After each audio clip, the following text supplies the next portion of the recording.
नमस्कार मित्रांनो, मी आकाश हळलीकर JK agro फार्ममध्ये तुमचं पुन्हा एकदा स्वागत आहे।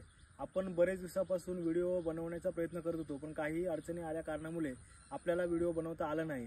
परंतु आज ती वेळ आलेली आहे आणि आपण व्हिडिओ बनवतोय। तर आपल्या मागील व्हिडिओमध्ये सांगितल्याप्रमाणे आपण गावरान कुक्कुटपालनासोबत शेती सुद्धा करतो। तर आपली आता शेती दाखवणार आहे, पण पाऊस खूप असल्या कारणामुळे आपल्याला आधी व्हिडिओ आपला बनवता आला नाही। त्याच्यामध्ये पेरणी असेल, लावणी असेल हे दाखवू शकलो नाही, कारण त्यावेळेला खूप अडचणी आल्या। एकतर पाऊस खूप होता आणि वेळेअभावी पटकन करण्यासाठी मग आपल्याला तेवढा वेळ मिळाला नाही व्हिडिओ बनवण्यासाठी। पण आता आपला भात वरती लोंबे आलेले आहेत आणि फुलदान पकडल्या चांगल्या प्रकारे।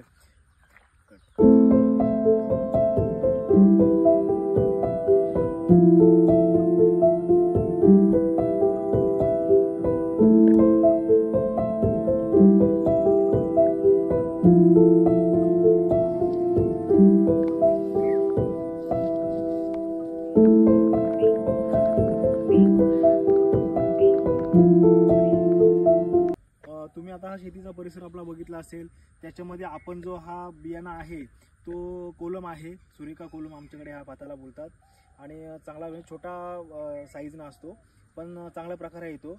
आणि अतिवृष्टी असल्या कारणामुळे सुरुवातीला जो पेरणीचा काल होता त्यावेळेला अतिवृष्टी असल्या कारणामुळे तो बऱ्याचशा शेतकऱ्यांची नुकसानी खूप झाली। पण आपण त्याच्यात नशिबवान आहोत की आपला भात न खराब होता चांगल्या प्रकारे उगवलेला आहे। आणि त्यावेळेला असं वाटलं की आपला जेवढा क्षेत्र आहे आणि जो उगवलेला भात आहे हा फार कमी होईल, त्यामुळे आम्ही त्याची लावणी त्याची पातळ केली। म्हणजेच आपण बऱ्यापैकी लावणी करत असताना त्याचे रोपटे असतात, ते 4 रोपटे मिळून एक तयार करतो आपण। पण मागील आपल्याकडे रोपटे कमी असल्या कारणामुळे एक ते 2-2च काड्या लावल्या गेल्या आणि त्याच्यातनं त्याची फूट झाली आणि त्या 6-7 अशा काड्या तयार होऊन आता तुम्ही बघता की हे खूप असं जाडसर तयार झालेला हा पूर्ण जो शेत आहे। आणि भाताला फुलदान आलेलं आहे, फुले वगैरे जरा बऱ्यापैकी आलेलं आहे। आमच्याकडे त्याला फुलदान बोलतात, जो नवीन त्याच्यातनं बाहेर निघतो तो। आणि सुंदर अशा प्रकारे आलेला आहे भात। अजून पाऊस पडतोय आणि असं म्हणतात की नवरात्रामध्ये भाताला नवरात्रीमध्ये भाताला जोर खूप चांगल्या प्रकारे चढला जातो आणि भात नवरात्रीमध्ये खूप फुलला जातो। आणि त्याच्यामध्ये बरेचसे जीव वगैरे असतात ते त्यांच्याकडे, जेणेकरून ह्या भाताला त्याला सपोर्ट मिळतो, असेही आपल्याला बघायला मिळतील।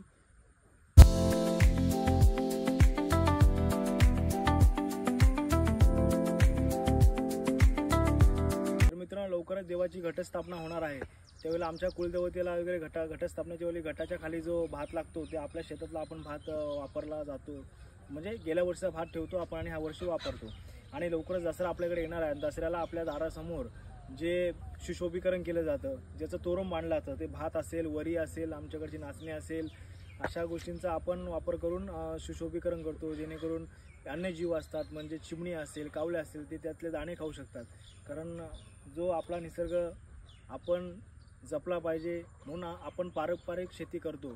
तुम्हाला म्हणजे दाखवता आलं नाही, पण म्हणजे अडचण आल्या कारणामुळे, कारण आपल्याकडे बैलाची जोडी आहे, बैलाच्या जोडीने आपण हे नांगरणी केली।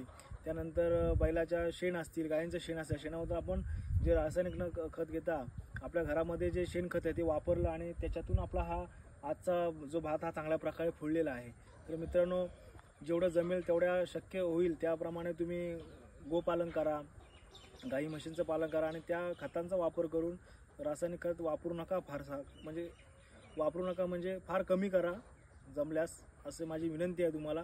धन्यवाद। तर मित्रांनो, अशा प्रकारे आपली तुम्ही शेती बघितल्यात। आपली भात शेतीच नाही आहे, त्यानंतर आपल्याकडे नाचणीसुद्धा आहे, वरी आहे, त्यानंतर काळे तीळ आहेत, त्यानंतर हळद आहे, भुईमुगाच्या शेंगा लावलेल्या आहेत। तर आपण एक पार्टमध्ये त्या बघूया, म्हणजे त्याच्याबद्दल तुम्हाला सगळी माहिती मिळेल आणि तुम्हाला बघायला मिळेल रासायनिक न खत वापरता आपल्या घरामध्ये जे गाय आहेत, बैल आहेत, त्यांच्या शेणापासून आपण ही शेती करण्याचा प्रयत्न करतो आणि त्याचा रिझल्ट आम्हाला खूप चांगल्या प्रकारे आलेला आहे। आणि तुम्ही हा भात बघता, हे पूर्णपणे गाईच्या शेणावर झालेला आहे आणि ह्या भूमीवर बैलाचे पायाची जी खूर आहे ती लागलेली आहे। त्यामुळे म्हणजे आमचे वडील बोलतात की बैलाच्या जर आपल्या धरतीला जर खूर लागला नाही तर त्या भात चांगल्या प्रकारे येत नाही आणि तो भात आपल्या शरीरासाठी पोषकसुद्धा नसतो, आमच्या वडिलांचं असं म्हणणं आहे। तर नक्कीच मित्रांनो, आपण कापणीची व्हिडिओ दाखवूच, तर आणि आपण बाकी ज्या व्हिडिओ आहेत त्याच्यामध्ये नाचणी असेल, वरी असेल, भुईमुग शेंगा असेल, ह्या बघूच आपण।